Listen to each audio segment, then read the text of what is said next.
राम राम भैया जी, कैसे हैं? चलो देखते हैं प्रतिशत। कल हम पढ़ चुके हैं प्रतिशत का पार्ट 1 और आज करने वाले हैं इसका पार्ट 2। एक नगर की जनसंख्या प्रतिवर्ष 15% बढ़ती है। इस समय उस नगर की जनसंख्या आपकी 2,50,000 है, तो एक वर्ष बाद नगर की जनसंख्या कितनी होगी? यहां से देखिएगा, इकाई, दहाई, सैकड़ा, हजार, 10,000, लाख, 2,50,000 है। मतलब वर्तमान में उस नगर की जनसंख्या 2,50,000 है, तो आपको बताना है। और प्रतिवर्ष क्या हो रही? 15% भैया वृद्धि हो रही, जनसंख्या में 15% प्रतिवर्ष वृद्धि हो रही है। तो एक वर्ष बाद उस नगर की जनसंख्या आपको बताना रहेगा। तो करिए, चलो शुरू करते हैं। अगर आपने वो पार्ट 1 नहीं देखा है तो लिंक आपको नीचे मिल जाएगी, वहां से आप देख सकते हैं। चलिए, तो लिखेंगे इसमें आप क्या दिया है? वर्तमान जनसंख्या। तो लिखेंगे वर्तमान जनसंख्या, वर्तमान जनसंख्या। तो वर्तमान जनसंख्या आपकी 2,50,000 है, ठीक है, 2,50,000 है। और जनसंख्या में वृद्धि दर कितनी है? जनसंख्या में वृद्धि दर, जनसंख्या में वृद्धि दर कितनी है भैया? 15% है ना। वो हर माह नहीं, प्रति वर्ष क्या कह रही है? प्रति वर्ष 15% बढ़ रही है ना। तो अब एक वर्ष का निकालेंगे तो वृद्धि दर निकालेंगे। वृद्धि बराबर कितना होगा? 2,50,000। 2,50,000 का क्या हो रहा? 15% बढ़ रहा है। मतलब जनसंख्या इसकी है ना, इसका 15% बढ़ेगा, इसका 15% बढ़ जाएगा। तो जब 15% बढ़ेगा, प्रतिशत हटेगा, बटे में 100, 0 0 0 से 0।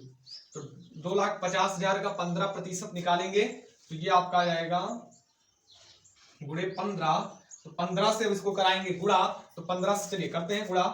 25 को पहले 15 से गुणा करिए तो 5, ये आपका 50, हम 25 के 5 हासिल 2, 5 दूनी 10 और 5 एकम 5, 10 5 15, 16 17 हासिल 1, 2 एकम 2 1 3, 375 और डबल 0, 37,500 आ जाएगा। ये क्या हो जाएगा? ये वृद्धि दर हो जाएगी। एक वर्ष में इतना बढ़ेगी जनसंख्या, इतनी बढ़ेगी, है ना। तो इतनी बढ़ने वाली जनसंख्या, और भैया जितनी है उतनी तो रहेगी, है ना। उसके बाद में बढ़ कितनी रही? तो बढ़ इतनी रही है, तो दोनों को टोटल कर देंगे, वही आपकी एक वर्ष के बाद की जनसंख्या हो जाएगी।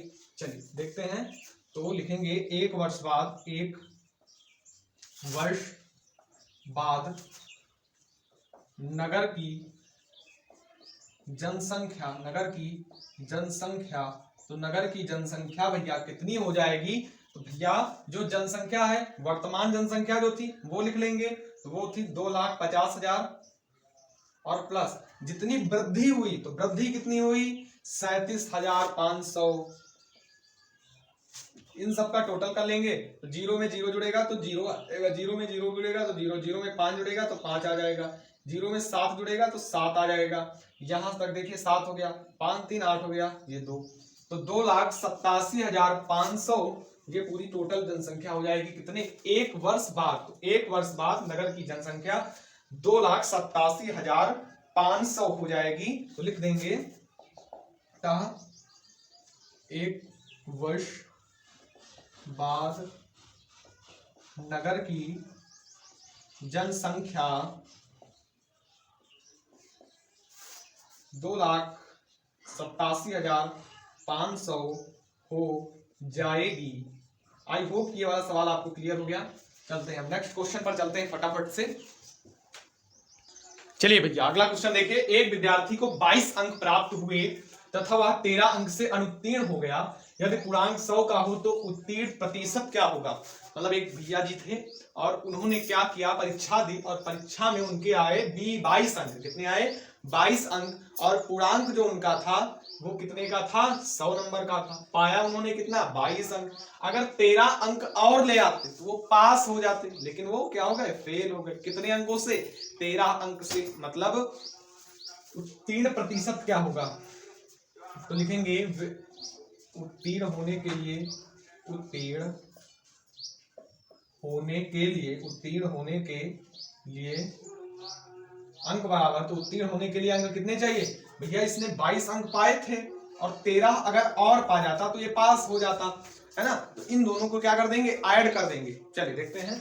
तो 3 2 5 और 2 1 3, मतलब अगर ये 35 अंक और पा, मतलब 35 अंक अगर ये पाता तो ये बंदा क्या हो जाता, पास हो जाता। लेकिन अब भैया खुदकिस्मती है, ये फेल हो गया। चलिए इसमें कह रहा तो उत्तीर्ण प्रतिशत क्या होगा, तो ये वाला प्रतिशत ज्ञात करना है। तो लिखेंगे उत्तीर्ण प्रतिशत बराबर, मतलब उत्तीर्ण होने के लिए कितने प्रतिशत अंक चाहिए, तो उत्तीर्ण प्रतिशत बराबर जितने अंक, मतलब उत्तीर्ण होने के लिए कितने अंक चाहिए, 35 अंक। कितने का, 100 अंक में से 35 अंक चाहिए और उसका प्रतिशत ज्ञात करना। 100 से 100 कट जाएगा तो आपका आ जाएगा 35%। तो उत्तीर्ण प्रतिशत होगा 35%। कितने होगा भैया, 35%। तो ये आपका आंसर आ जाएगा। अगला देखते हैं, एक विद्यार्थी ने 25 में से 20 अंक प्राप्त किए, उसने कितने प्रतिशत अंक प्राप्त किए भैया। भैया पूर्णांक कितने का था, तो लिखेंगे पूर्णांक बराबर 25 नंबर का, और प्राप्तांक था 20 नंबर का। प्राप्तांक कितने का था, 20 नंबर का था। तो लिखेंगे अंक, तो प्रतिशत, कितने प्रतिशत अंक, तो लिखेंगे अंक प्रतिशत बराबर, तो जितने का पूर्णांक होता है वो हमेशा कहां लिखा जाता, नीचे लिखा जाता। तो पूर्णांक 25 का है और उसमें से पाया कितने, 20 नंबर। प्रतिशत ज्ञात करने के लिए 100 से गुणा कर देते, तो 25 चौको 100 और 20 चौक 80। तो उसने कितने प्रतिशत अंक प्राप्त किए भैया, 80% अंक उसने प्राप्त किए। चलिए अब नेक्स्ट क्वेश्चन पर चलते हैं फटाफट से भैया जी। अगला है, निम्नलिखित में से कौन सी संख्या 1 का 100% प्लस 100 का 1% के बराबर, इन दोनों को जोड़ देंगे और किसके बराबर, क्या 2 के बराबर, क्या 101 के, क्या 200 के, क्या 202 के बराबर। चलिए करके देखते हैं। पहले 1 का 100%, 1 का 100%, तो 1 का 100 और बटे में, जब 100% है तो प्रतिशत हटेगा, बटे में 100, तो 100 से 100 कट जाएगा, तब भैया कितना आएगा, 1 आएगा। कितना आएगा, 1। अगला देखिए, कह रहा है 100 का 1%, तो ये देखिए 100 का 1%, तो प्रतिशत हटेगा, बटे में 100, 100 से 100 कट जाएगा तो 1 आएगा। तो किसके बराबर है, और इन दोनों को जोड़ना है, तो 1 + 1 होता है 2 के बराबर। तो 2 कौन सा ऑप्शन नंबर है, ए है, तो ए नंबर आपका सही हो जाएगा। नेक्स्ट क्वेश्चन पर, 6/20 के समतुल्य क्या है। समतुल्य का मतलब होता है बराबर क्या है, 6/20 के बराबर क्या है। तो इसमें प्रतिशत में दिया तो इसका खट से प्रतिशत ज्ञात करो, है ना। प्रतिशत अगर ज्ञात करेंगे तो क्या करेंगे, 100 से गुणा कर देंगे, तो 20 × 5 = 100 और 5 × 30, 5 × 30, तो 30% आ जाएगा। और 30% आपका ऑप्शन नंबर डी सही हो जाएगा भैया। कौन सा, डी नंबर आपका सही हो जाएगा। प्रतिशत करना है, खट से आपका आंसर आ गया। तो बहुविकल्पीय वाले, लेकिन नवोदय में जो आपके क्वेश्चन आते हैं वो OMR शीट पर ही करने रहते हैं, तो हमने कहा सोचा कि ऑप्शन वाले भी कुछ क्वेश्चन करा देते हैं। अभी तक जो क्वेश्चन कराए वो ऑप्शनल ही थे, लेकिन अगर आपको अगर कहीं वर्णनात्मक प्रश्न के रूप में आ जाए, सब्जेक्टिव फॉर्म में आ जाए, है ना, अगर आप नवोदय की तैयारी नहीं कर रहे हैं, फिलहाल आपके स्कूल में आ जाए, तो अब आप कैसे करेंगे, तो आपको दोनों विधियां आनी चाहिए। समझ में आई बात। जब तक सवाल नहीं समझ में आएगा तब तक आप कर ही नहीं पाएंगे, तो समझना जरूरी है। चलिए आगे चलते हैं। 500 का रुपए 500 का 20% कितना है, तो भैया इसमें सिंपल से जो कल वाली क्लास थी उसमें इस तरह के क्वेश्चन कराए थे। चलिए एक बार फटाफट से देख लेते हैं। तो रुपए 500 का 20% कितना होगा, ऑप्शन नंबर ए है 120, बी है 100, सी है 80 और डी है 150। तो 500 का 20% मतलब 500 × 20 और बटे में 100, प्रतिशत हटेगा, बटे में 100, 0 0 कट जाएगा, 5 दूनी 10 और पीछे 0, तो रुपए 100 आ जाएगा। तो ऑप्शन नंबर बी आपका सही हो जाएगा। Option number B = right. 100 का 100% कितना होगा, 100 का 100% कितना होगा, तो 100 में से 100 का प्रतिशत है ना, तो प्रतिशत हटेगा, बटे में 100, तो 100 से 100 कट जाएगा, आंसर आ जाएगा 100। तो 100 कौन सा है, ऑप्शन नंबर बी। तो ऑप्शन नंबर बी = राइट हो जाएगा। अब नेक्स्ट चलते हैं नेक्स्ट क्वेश्चन पर। फटाफट से वीडियो को लाइक कर दीजिए भैया जी। अगला देखिए, पहले माइक सही कर लूं, आवाज आ रही है ना सही से। चलिए, 2 उम्मीदवारों के बीच हुए चुनाव में कुल आपका कितनी वोटें पड़ी हैं, 20,000 मत डाले गए। मत का मतलब क्या होता है, वोट डाली गई। मत का मतलब वोट, है ना, डाले गए। जीतने वाले उम्मीदवारों को कुल मतों का 60% मत प्राप्त हुआ। हारने वाले उम्मीदवार को कितने मत प्राप्त हुए। एक बार सवाल रिपीटेड पढ़ते हैं। 2 उम्मीदवार थे और उनके बीच क्या हुआ, चुनाव हुआ, इलेक्शन हुआ। 2 उम्मीदवारों के बीच क्या हुआ, इलेक्शन हुआ, और कुल कितने 20,000 मत डाले गए। मत का मतलब वोट डाले गए, कुल 20,000 वोट डाले गए, या कह सकते हैं 20,000 लोगों ने वोट डाला। जीतने वाले उम्मीदवार को कुल मतों का 60%, तो कुल मत कितने हैं 20,000, और 20,000 का कितना 60% निकालते हैं का 60%, और प्रतिशत हटेगा बटे में 100, 0 0 0 से 0, 60 दूनी 120, ये आपका 12,000 आ जाएगा। कहता है सैकड़ा हजार 10,000 12,000 आ जाएगा, 12,000 आ गया।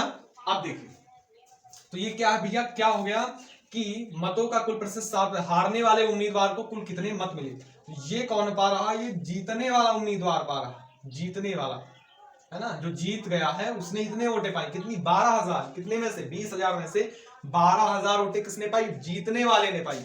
तो हारने वाले ने कितने पाई, हारने वाले ने कुल 20,000 मत पड़े, और उनमें से 12,000 जीतने वाले ने पा गए, तो 8,000 बचे, तो 8,000 जो बचा वो हारने वाले ने पाया। तो सी नंबर ऑप्शन आपका सही हो जाएगा, ये 8,000, ये आपका फाइनल आंसर होगा।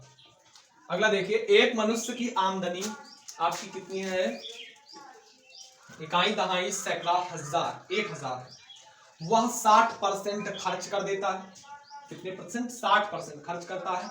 तो बताइए वह कितना रुपया बचाता है ना, मतलब उसकी आमदनी, वो मासिक कितने रुपए कमाता है, वो मासिक 1,000 रुपए कमाता है, और वो 60% क्या करता है, उसका खर्च कर देता है, तो वो कितने रुपए बचाता है। तो 1,000 का पहले निकालेंगे 60%, तो 60% हटेगा बटे में 100, 0 से 0 2 कट जाएंगे, 60 दाम 600, तो वो 600 रुपए क्या कर देता है भैया, खर्च कर देता है। 60% क्या था, खर्च, तो ये क्या है, खर्च करता है। तो कितने रुपए बचाता है, तो 1,000 रुपए कमाता है, उसमें से 600 रुपए उड़ाता है, तो बचे 400, और 400 ही रुपए वो क्या बचाता, रुपए वो क्या करता है भैया, बचाता है ना, वो 400 रुपए ही क्या करता है, बचाता है। तो आपका बी नंबर ऑप्शन आपको क्या कर देना रहता है भैया, जो गोला रहता है उसको काला कर दो, है ना, मतलब भर देना रहता है काले या नीले पेन से। आप बाल पेन का यूज करेंगे जब आप पेपर देंगे, इस प्रकार से बीमार मिलेगी तो आप ऐसे फिल कर देंगे गोले को, है ना। बी नंबर आपका ऑप्शन सही हो जाएगा, 400 रुपए। अगला देखिए, किस धन का 40% का मान 120 है, किस धन का, तो हमें वो धन नहीं पता है, तो मान लेंगे, माना वह धन बराबर, माना वह धन बराबर x, और x का 40% मतलब x गुणे 40 और बटे में 100, प्रतिशत हटेगा बटे में 100, उसका मान कितना है 120 है। 0 से 0 कट गया, और काट देंगे इसे, 2 से 2 दूनी 4, 2 पंची 10, तो x गुणे 2 बराबर 120, ये बटे में 5 इधर आएगा, गुणे में 5, और x बराबर 12 पंचे 60, 600 आ जाएगा। ये गुणे में 2 तो इधर आएगा, बटे में तो 2 से कट जाएगा, तो आएगा 300, तो आपके x का मान आ जाएगा 300, ये आपका x का मान हुआ। तो वो धन, तो किस धन है ना, तो वो धन कौन सा होगा, 300 रुपए होगा, और यही आपका फाइनल आंसर हो जाएगा। आई होप ये वाले सवाल आपको क्लियर हो गए होंगे। चलिए आज की क्लास यहीं तक रखते हैं, फिर मिलते हैं अगले वीडियो में, तब तक के लिए बाय बाय। तब तक के लिए क्वेश्चन जो है ये आप नोट करिए सही से और प्रैक्टिस करिए घर पे।